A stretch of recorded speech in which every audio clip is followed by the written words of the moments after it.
अगर आप सोच रहे हैं कि 7 दिन की दवा से 5 साल का पुराना दर्द ठीक हो जाएगा तो ये वीडियो आपके लिए नहीं है। लोग मुझसे रोज पूछते हैं कितने दिनों में ठीक हो जाएगा, सिर्फ दवा से हो जाएगा क्या बार बार आना पड़ेगा क्या? सच ये है, जो रोग सालों से बना हुआ है उसको पेन किलर से हम एक दिन में आराम तो दे सकते हैं पर उसे ठीक नहीं कर सकते। चाहे वो 2-3 दिन लग जाए, चाहे 4-5 दिन लग जाए, पर वो ठीक नहीं होगा। सिर्फ दवा जो है दर्द छुपाती है। मतलब कि सूरज की रोशनी में खड़े हों, आंखों पे पट्टी बांध लें और सोचें कि सूरज नहीं दिख रहा तो अंधेरा नहीं होगा, आपको वहम हो गया है। इसी तरीके से जो दवाई है वो दर्द छिपा देगी लेकिन जॉइंट, नर्व और स्पाइन के अंदर रिपेयर नहीं करेगी। जैसे घुटने का दर्द हो और अंदर की कार्टिलेज घिस चुकी हो तो सिर्फ टैबलेट काम नहीं करती। इसके लिए लोग अलग अलग इंजेक्शन का यूज करते हैं, विस्कोसिटी इंजेक्शन का, एमआरपी सर्जरी का, लेकिन हम लोग तो आयुर्वेद से भी इसको ठीक कर सकते हैं, घुटनों की चिकनाई को वापस क्लियर करके। इसलिए आयुर्वेद में दवा के साथ साथ पंचकर्म का बहुत जरूरी रोल होता है। हमारे गुरुजी कहते थे Ayurveda minus Panchakarma equal to 0। अगर हमने घुटने का ट्रीटमेंट किया और जानूबस्ती नहीं की तो उसको जो है जो आराम है वो महीने भर बाद, 2 महीने बाद मरीज वहीं वापस आ जाने वाला है।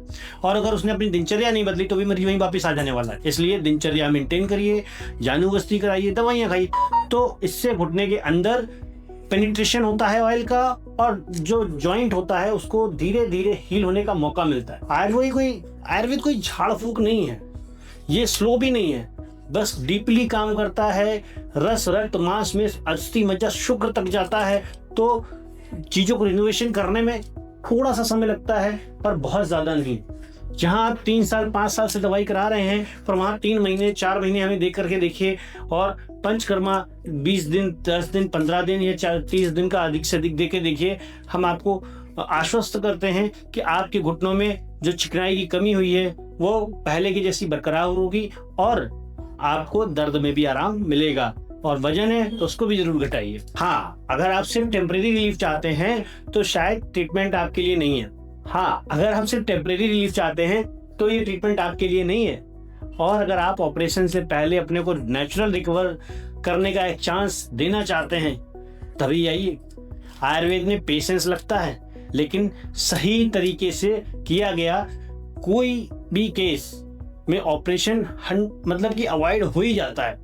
मैं ये नहीं कहता हूँ कि 100% अवॉइड होता है, लेकिन हाँ 90% केसेस में जो घुटने के ऑपरेशन है, रीढ़ की हड्डी की नस दबने वाली केसेस हैं, उसमें ऑपरेशन जो है अवॉइड हो जाता है। ट्रीटमेंट शुरू करने से पहले पेशेंट को समझना जरूरी होता है। इसीलिए मैं आपको ऑनलाइन भी समझाता हूँ और जब आप मेरे साथ आके बैठते हो तो आपकी दवाई से ज़्यादा आपकी काउंसलिंग पे फोकस करता हूँ, क्योंकि ट्रीटमेंट को छोड़ दिया या ट्रीटमेंट को पूरा नहीं किया तो ये गलती आपकी होती है। मेरा काम है आपको बेहतर तरीके से समझाना और साथ ही साथ अपने पर्चे पे लिख करके देना। मैं आपको प्रॉपर लिख करके देता हूँ पर्चे के आगे और पीछे, क्या खाना है, क्या नहीं खाना है, कैसे उठना बैठना है, कौन सी एक्सरसाइज करनी है, कौन से योगा करने हैं, कौन सी दवाइयाँ चलने वाली है, कौन सा पंचकर्मा चलेगा तो आपकी प्रकृति के अनुसार किससे चलेगा। तो साथियों, मुझे लगता है अब मुझे मेरी वाणी को विराम देना चाहिए। और हाँ, अब अगर आपके घुटने में तकलीफ है और चाहते हैं वीडियो में यहाँ तक बने हैं तो फिर अब आ जाइए।